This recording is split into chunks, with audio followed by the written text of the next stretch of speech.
Hello बेटा, सुप्रभात। कैसे हो मेरे बच्चों?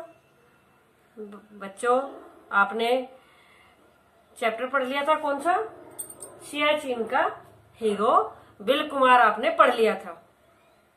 अब इसकी एक्सरसाइज करनी है आपको। अब क्या करना है? एक्सरसाइज करनी है। तो एक्सरसाइज समझ लीजिए इसमें।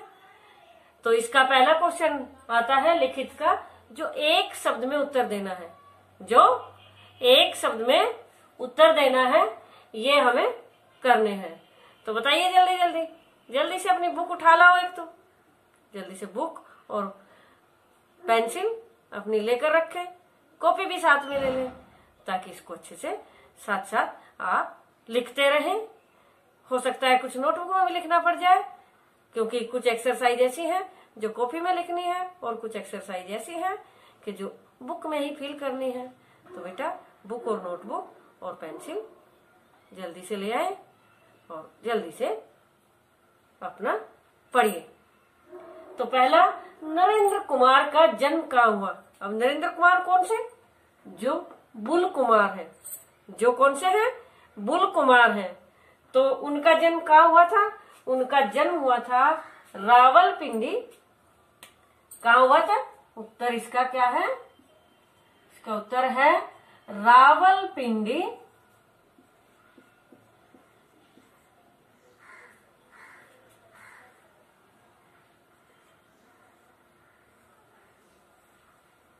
ब्रिटिश भारत में। रावलपिंडी और ब्रिटिश भारत में इनका जन्म हुआ था। कहाँ हुआ था? रावलपिंडी, ब्रिटिश भारत में, क्योंकि तब ब्रिटिश का शासन था, इसलिए ब्रिटिश भारत में कहा गया।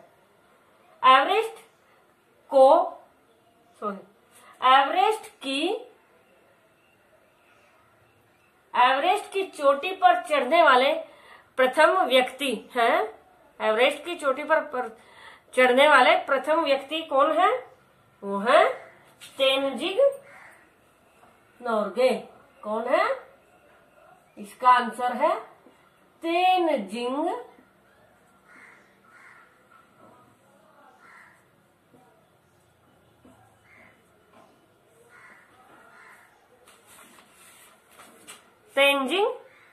नोर्गे।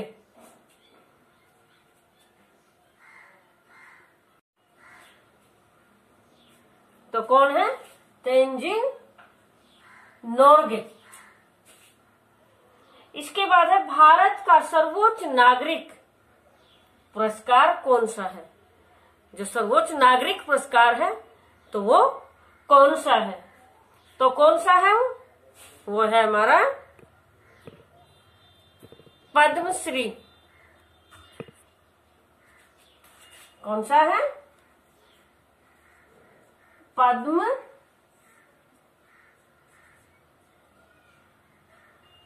पद्मश्री। ये सर्वोच्च नागरिक पुरस्कार है। सर्वोच्च नागरिक पुरस्कार है। अब इससे आगे पहले ये ले लेते हैं, लघु और दीर्घ है, ये बाद में करेंगे। पहले जो एक्सरसाइज है वो समझ लेते हैं। तो एक्सरसाइज में अब आ गए, सही उत्तर पर सही का चिन्ह लगाइए। Question number 4। क्वेश्चन नंबर 4, सही उत्तर पर सही का चिन्ह लगाइए।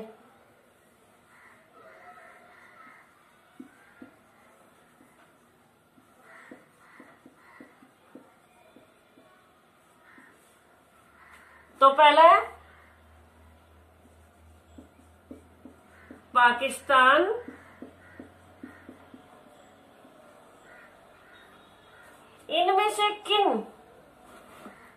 पाकिस्तान इनमें से किस क्षेत्र पर अतिक्रमण करना चाहता था?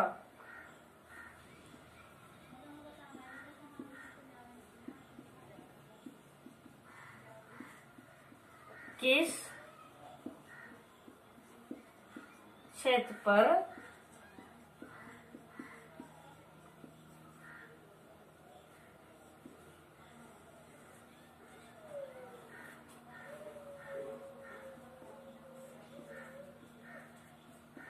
करना चाहता था। तो इसका आंसर रावलपिंडी, रावलपिंडी और टेराम कांगड़ी, सियाचिन ग्लेशियर या मुंबई। तो कौन सा राइट है इसका? राइट वाला ही लिख देती हूं मैं। तीसरा राइट है, कौन सा है तीसरा right? Siachen glacier. Siachen glacier, ये इसका राइट ऑप्शन है। ठीक है। अब अगला है प्रथम बॉक्सिंग मैच जिसमें नरेंद्र कुमार को बुल बैल की उपाधि मिली, उसमें उनका प्रतिद्वंदी कौन था? कौन? प्रथम बॉक्सिंग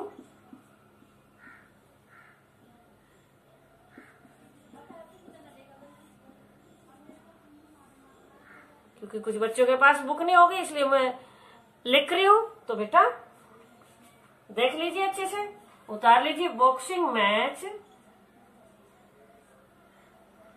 जिसमें नरेंद्र कुमार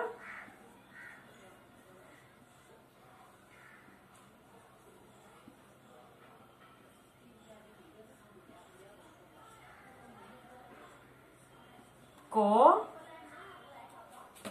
बुल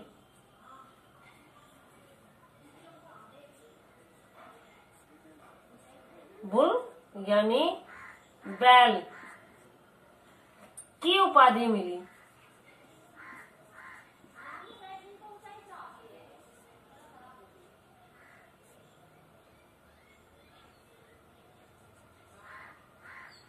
उपाधि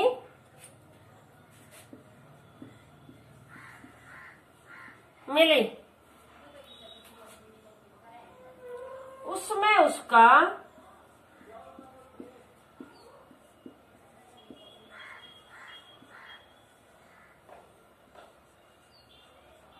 प्रतिद्वंदी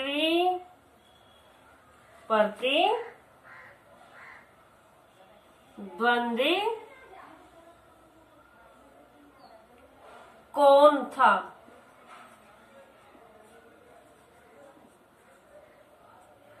तो कौन था? Tenzing Norgay, Tenzing Norgay, doctor S Z Kasim, या कैप्टन मोहन सिंह कोहली, या फिर सुनीत फ्रांसिस रोड्रिग्स। तो कौन था? तो लास्ट वाला था कौन?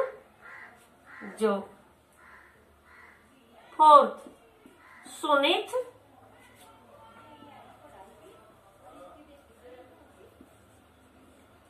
फ्रांसिस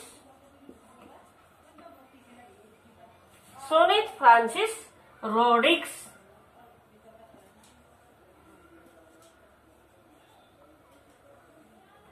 ये प्रतिद्वंदी था। नरेंद्र कुमार का प्रतिद्वंदी कौन था? सुनीत फ्रांसिस रोड्रिग्स। अगला, सियाचिन ग्लेशियर पर पाकिस्तान के अतिक्रमण को हटाने हेतु छोड़ा गया अभियान कौन सा था? तो अब ये तीसरा लिखते हैं। ये कर लिए होंगे ऊपर वाले, ये मैं हटा देती हूँ।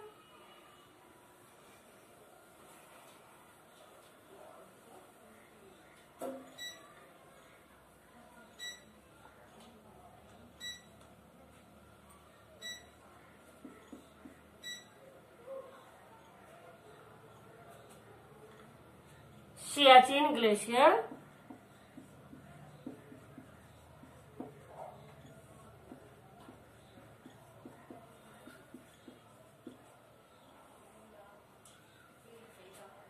पर पाकिस्तान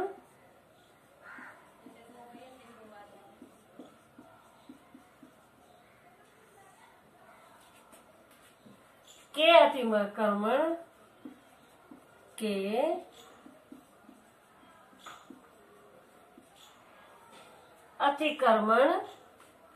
को हटाने हेतु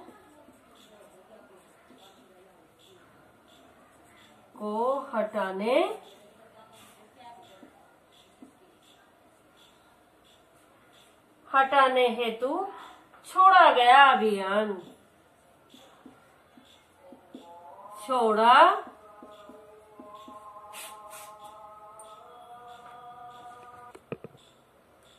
हाँ, तो सियाचिन ग्लेशियर पर पाकिस्तान के अतिक्रमण को हटाने हेतु छोड़ा गया अभियान है कौन सा? ऑपरेशन मेघदूत। कौन सा है? ऑपरेशन मेघदूत। अब चलिए भाषा ज्ञान में क्या कहा? नीचे दिए शब्दों में व्यक्तिवाचक संज्ञा शब्दों पर गोला लगाओ। किस पर लगाओ? व्यक्तिवाचक संज्ञा पर। तो व्यक्तिवाचक संज्ञा कौन सी होती है? व्यक्तिवाचक संज्ञा होती है जो किसी विशेष व्यक्ति, वस्तु या स्थान का नाम होता है। अब जैसे स्कूल, तो ये कोई भी स्कूल हो सकता है, लेकिन किसी स्कूल का नाम बताएं कि ये गेटवे स्कूल, तो तब ये व्यक्ति विशेष यानी स्थान विशेष का नाम बताया गया है। जैसे दिल्ली विशेष, दिल्ली एक जगह का, स्थान का नाम बताया गया है। तो इस तरह यानी किसी व्यक्ति का, जैसे तेंजिन नोर्गे, तो एक व्यक्ति विशेष का नाम बताया गया है। तो इस तरह यानी व्यक्ति विशेष का नाम बताया जाता है, तो वहां कौन सी संज्ञा होती है? वहां होती है व्यक्तिवाचक संज्ञा। क्योंकि आपको पता है न किसी भी वस्तु, स्थान, प्राणी के नाम को संज्ञा कहते हैं, लेकिन जब कोई विशेष वस्तु, स्थान या प्राणी के नाम को बताया जाता है तब वो व्यक्तिवाचक संज्ञा हो जाती है। तो अब यहाँ ये है तो सारे संज्ञा शब्द, लेकिन इसमें से कौन से शब्द छांटने हैं? इसमें से छांटने हैं हमें व्यक्तिवाचक संज्ञा शब्द। तो अब ये भारतीय, अब भारतीय कौन सा? भारतीय संज्ञा शब्द तो है, क्योंकि भारत वाले हैं, भारतीय है। लेकिन कौन भारतीय? कोई भी हो सकता है, हम सब आप भारतीय ही तो हैं। तो इसलिए ये भारतीय यानी एक जाति को प्रकट किया जा रहा है, एक जाति को प्रकट किया जा रहा है। तो इसलिए जातिवाचक संज्ञा है, ये व्यक्तिवाचक संज्ञा नहीं है। जबकि हमें व्यक्तिवाचक संज्ञा शब्दों पर सर्कल करना है, तो इसलिए ये नहीं है। अब इससे अगला दिया है सियाचिन। इससे अगला ये क्या है? सियाचिन। तो सियाचिन एक व्यक्तिवाचक संज्ञा ये हो सकती है, बताइए होगी या नहीं? क्योंकि ये जगह का नाम दिया है, ये एक जगह का नाम दिया है, तो ये है व्यक्तिवाचक संज्ञा। क्योंकि सियाचिन एक जगह है और उस विशेष जगह का नाम बताया गया, वो है सियाचिन। तो ये कौन सी हुई? सर्कल किया, व्यक्तिवाचक संज्ञा। इसके बाद आ जाता है नरेंद्र कुमार। कौन सा? नरेंद्र कुमार। अब नरेंद्र कुमार ये भी किसी का विशेष का नाम है, तो ये भी कौन सी संज्ञा हो जाएगी? ये भी हो जाएगी बेटा, ये भी हो जाएगी व्यक्तिवाचक संज्ञा। कौन सी हो जाएगी? व्यक्तिवाचक संज्ञा, नरेंद्र कुमार। अब इससे अगला है पर्वत। अब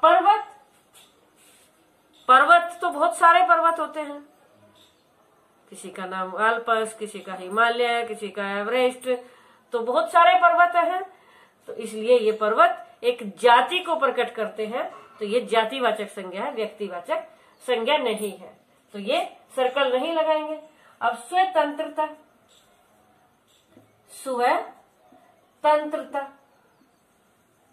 स्वतंत्रता का मतलब क्या होता है? स्वतंत्रता यानी आजादी, आजादी। तो यहाँ ये भाववाचक संज्ञा है, ये भी व्यक्तिवाचक संज्ञा नहीं है। स्वतंत्रता यानी आजादी, तो भाव प्रकट किए जा रहे हैं, तो ये भी भाववाचक संज्ञा है, व्यक्तिवाचक संज्ञा नहीं है। ठीक है, क्लियर हो गया जी। अब इससे अगला है पाकिस्तान। ये क्या है? पाकिस्तान। पाकिस्तान एक देश का नाम है, तो ये भी क्या हुआ? ये भी हुआ व्यक्तिवाचक संज्ञा। अब इससे आगे है कंचनजंगा। कंचनजंगा।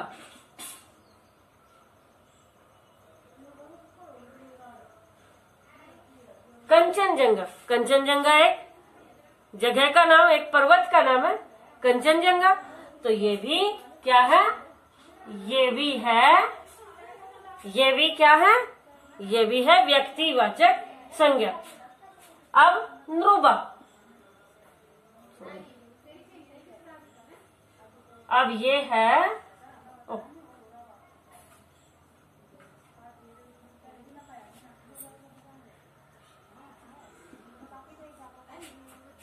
ये क्या है,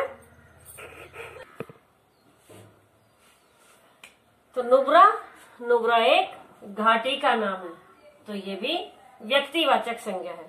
नुब्रा एक घाटी का नाम है, तो ये भी क्या है, एक व्यक्तिवाचक संज्ञा है। घाटी,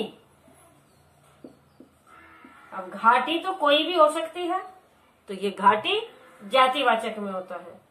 इससे आगे है नक्शा, नक्शा, नक्शा भी कोई भी नक्शा हो सकता है, भारत का हो सकता है, विश्व का हो सकता है, तो इसका मतलब ये भी क्या है, जातिवाचक में आता है, व्यक्तिवाचक में नहीं। पत्रिका भी कोई भी हो सकती है, जातिवाचक में आता है ये भी, तो ये भी व्यक्तिवाचक नहीं है। अब इसके बाद टेराम कांगड़ी, टेराम कांगड़ी, ये भी एक जगह का नाम है, तो ये भी क्या हुआ, व्यक्तिवाचक संज्ञा। ये भी क्या हुआ, व्यक्तिवाचक संज्ञा। क्लियर हो गया ये भी। अब इससे आगे क्या बचता है, नीचे दिए वाक्यों में रेखांकित कारक शब्दों का भेद लिखिए। जो कारक शब्द हैं, कारक चिन्ह है, उनका भेद लिखना है। तो कारक चिन्ह हमारे, कारक भेद क्या है, कितने हैं, कारक भेद है हमारे 8।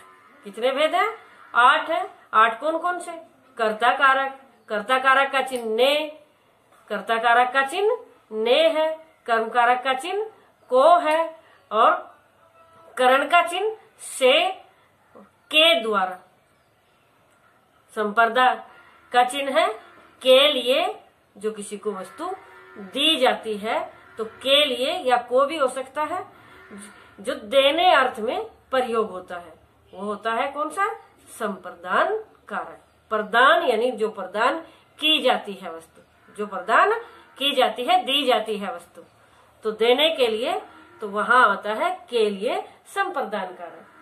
अब संप्रदान से आगे कौन सा कारक है, अपादान। कौन सा, अपादान। अपादान जो से चिन्ह है इसका भी, लेकिन किसी से अलगाव होना, अलग होना, यानी जैसे पेड़ से पत्ते गिरे, पेड़ से पत्ते गिरे हुए अलग हुए हैं, वो साइकिल से गिर गया, तो वो साइकिल से गिरा अलग हुआ है, वो साइकिल से गया, तो वो साइकिल के द्वारा गया, साइकिल से गया तब होता है वो करण कारक, लेकिन साइकिल से गिर गया तब होता है अपादान कारक। क्लियर हो गया। अब इसके बाद, अपादान के बाद संबंध कारक।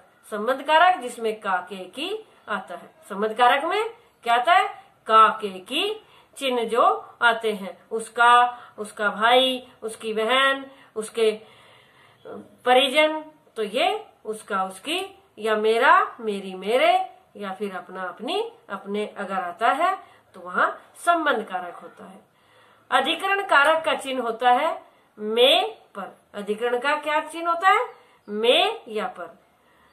और संबोधन कारक लास्ट है, तो संबोधन कारक, संबोधन कारक में जो किसी को संबोधित किया जाता है, जैसे हे, अरे, ओ, तो वो कौन सा कारक होता है, वो होता है संबोधन कारक।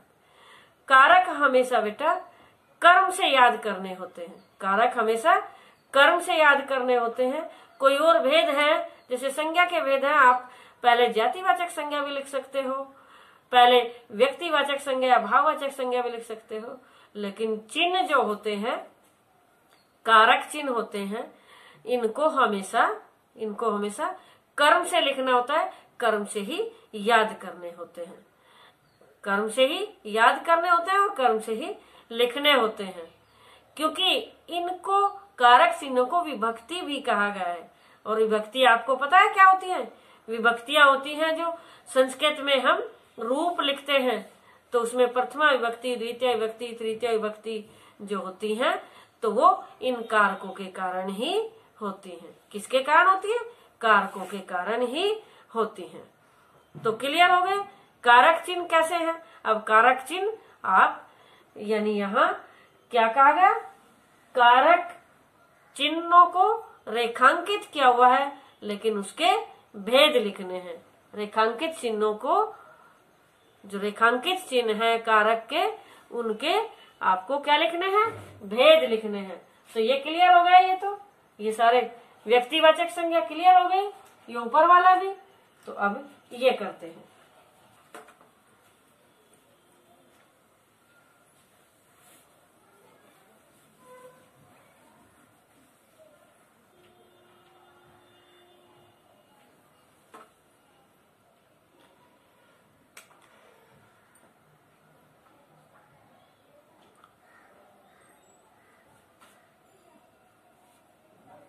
तो ये दूसरा है, पहला था ये व्यक्तिवाचक, तो ये है दूसरा रेखांकित कारक।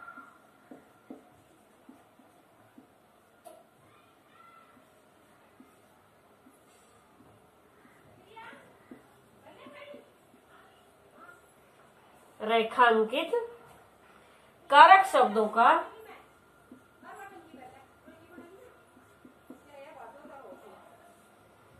भेद लिखिए।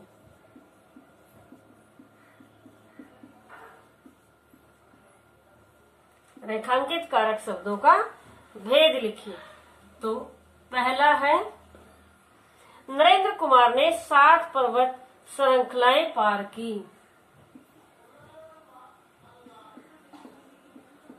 नरेंद्र कुमार ने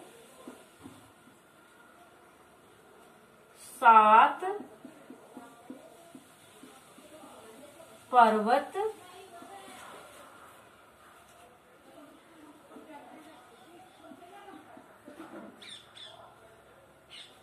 श्रृंखलाएं पार की। अब यहाँ देखो की, काके की चिन्ह बताए गए थे ना आपको, तो यहाँ की, तो की कोई सा कारक है? संबंध कारक है? नहीं है। क्यों नहीं है? क्योंकि यहाँ ये है यहाँ क्रिया। क्या है ये है क्रिया। पार किया गया, पार की, तो यहाँ ये क्रिया है। यहाँ ने कौन सा कारक हुआ? ने कारक हुआ। कौन सा बताया गया है? तो आपको पहले से ही लिखा हुआ है। तो ये है कर्ता कारक। कौन सा चिन्ह है ये?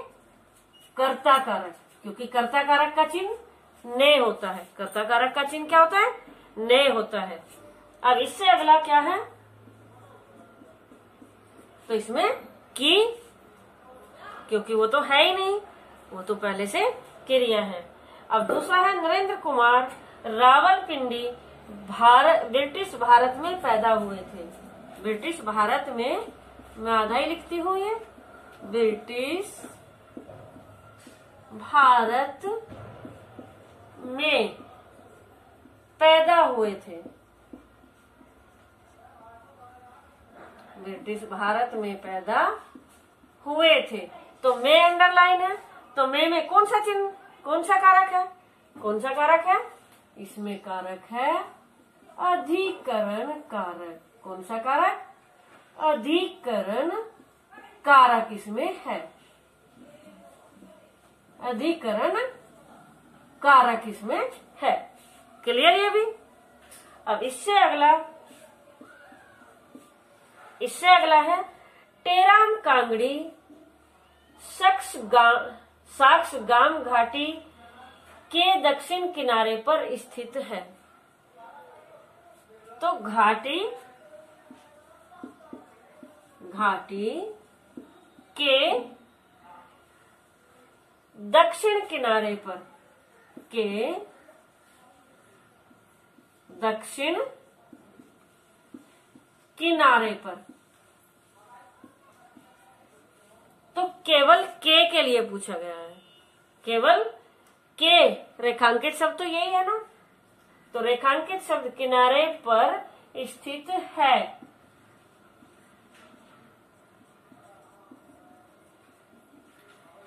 तो इसका ही बताना, जब इसको रेखांकित किया गया है तो इसका चिन्ह क्या, इसका कारक कौन सा है, के की, तो कौन सा, संबंध कारक।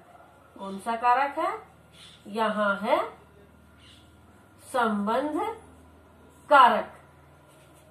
अगर ये पूछा जाता तो फिर हो जाता अधिकरण कारक। क्लियर। इससे अगला है भारतीय वायु सेना द्वारा पर्वतारोहण अभियान के लिए रसद और ताजा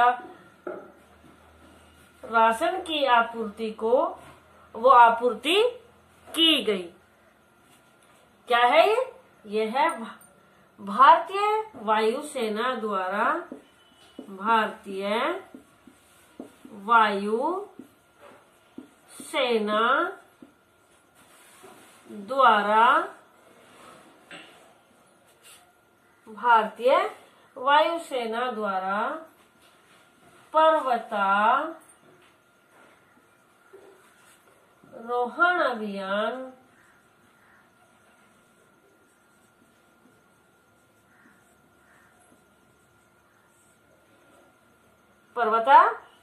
अभियान के लिए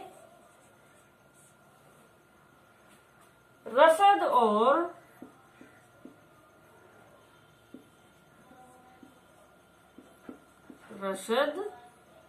और ताजा राशन की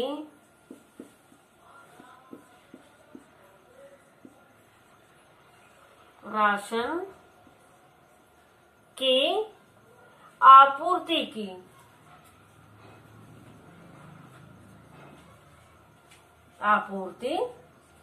की। तो इसमें किसके लिए पूछा गया, के लिए। इसमें के लिए रेखांकित है, तो के लिए, अभियान के लिए में कौन सा चिन्ह, कौन सा कारक चिन्ह आना था, कारक भेद संप्रदान। कौन सा, संप्रदान।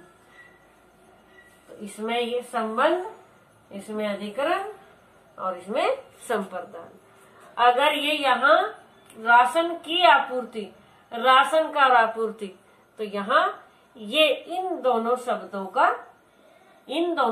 का आपस में इस की से जोड़े गए हैं, दोनों का संबंध इससे दर्शाया गया है। तो यहाँ इस की में संबंध कारक, लेकिन इस की में जो ये की है लास्ट में, ये क्रिया है, लेकिन ये पूछी नहीं गई तो हम नहीं बताते, क्योंकि पूछा तो रेखांकित शब्द के लिए, तो के लिए का कारक है कौन सा, संप्रदान कारक। क्लियर हो गए। अब ये दोनों बचे, ये दोनों आपको पीडीएफ में भेज दिए जाएंगे। तो बेटा इनको अच्छे से समझ के और याद करने हैं। अच्छे से समझ के क्या करना है, याद करना है, अच्छे से बुक में फिल कर लेना। ठीक है, ओके बेटा, धन्यवाद।